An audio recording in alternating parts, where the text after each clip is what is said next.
If your work or your home is anything like our newsroom, there's been a lot of sneezing and coughing this flu season. Yeah, and there's some alarming numbers now from the CDC, and they say both Missouri and Kansas have high levels of flu activity. KCTV5's Amy Anderson talked with experts on how to fight the flu.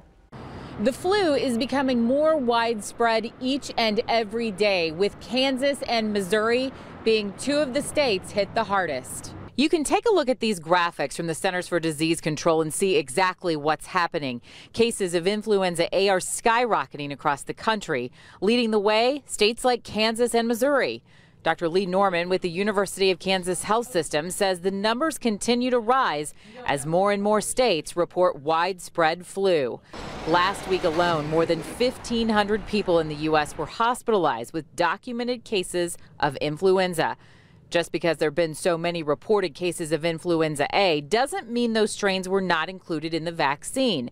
In fact, Dr. Norman says they were. If you had the flu shot and still test positive for influenza A, it won't likely be nearly as severe.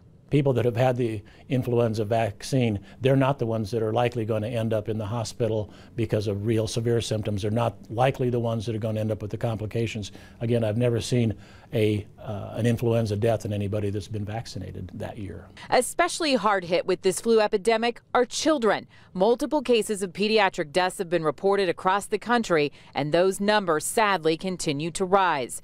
Doctors say it is critical all of us, especially children, are vaccinated.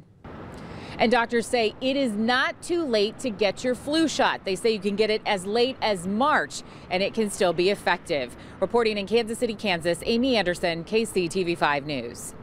Many people